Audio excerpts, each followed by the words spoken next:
A Fox News alert for you. Moments ago, President Trump weighing in on replacing the Navy Secretary, saying he is smart, tough, and respected by all. And although he has decided to move on from his position as Secretary of the Navy, I very much appreciate the job that he has done. Rebecca Grant is the national security military analyst and vice president of the Lexington Institute and joins us now. Rebecca, welcome to you.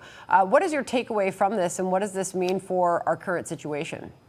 Well, the good news is that Acting Secretary Hung Kao is a fabulous choice, Naval Academy grad, special ops, career Navy, and he really knows the business. And it comes at a time when we are hearing piracy and propaganda coming out of Iran. But let me tell you, it is the U.S. Navy that holds all the cards in the Strait of Hormuz and really around the globe doing some intercepts of Iranian ships in the Indian Ocean as well. Which leaves us anticipating what our next move is, Rebecca, based on everything we have heard coming from this administration in recent hours.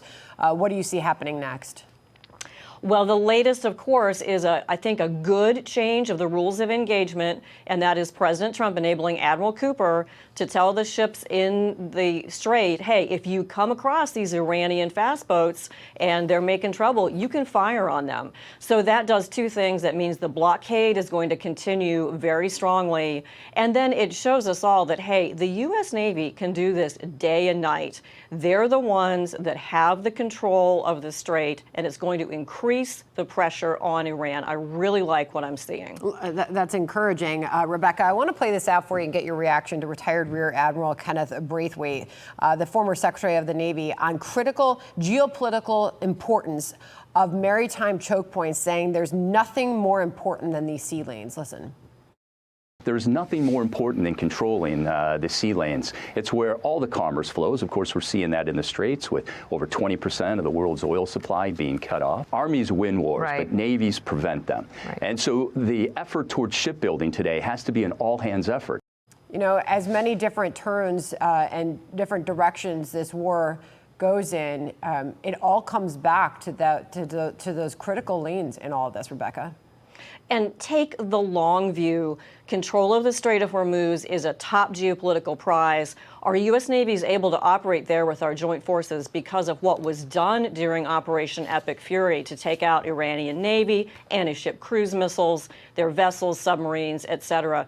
This is also a big message from Trump to China because it's China's oil that flows through that strait. So the U.S. Navy's control of the Strait of Hormuz puts the U.S. in a much better geopolitical position, not only in the Iran negotiations, but with China as well. Does it come down to just us? Lindsey Graham, in a new X post, is suggesting that he expects that the U.S. blockade, Rebecca, against Iran, quote, could become global soon.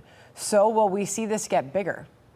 I think by global, he means that our forces in the Pacific, Admiral Paparo, is enabled now to go after Iranian shadow fleet tankers. We saw those two intercepts done in the Indian Ocean. So we're going to crack down on all of Iran's shadow fleet. And again, another message to China about the sea power that we have. Put that together with air dominance, and that's why the U.S. is a global power. Because Lindsey Graham added to that post and that message that he seems to be putting out to the world after discussing this with President Trump, to those assisting or thinking about assisting the Iranian regime in distributing its oil, which provides resources for terrorism, you do so at your own peril. Do you think our enemies are getting that message, Rebecca?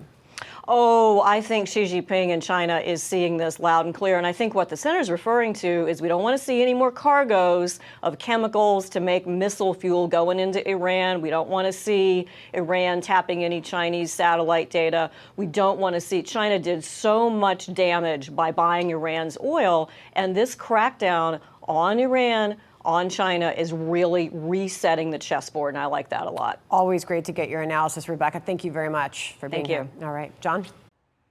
Be sure to like and subscribe for all the Fox News latest on YouTube and catch full shows streaming now on Fox One.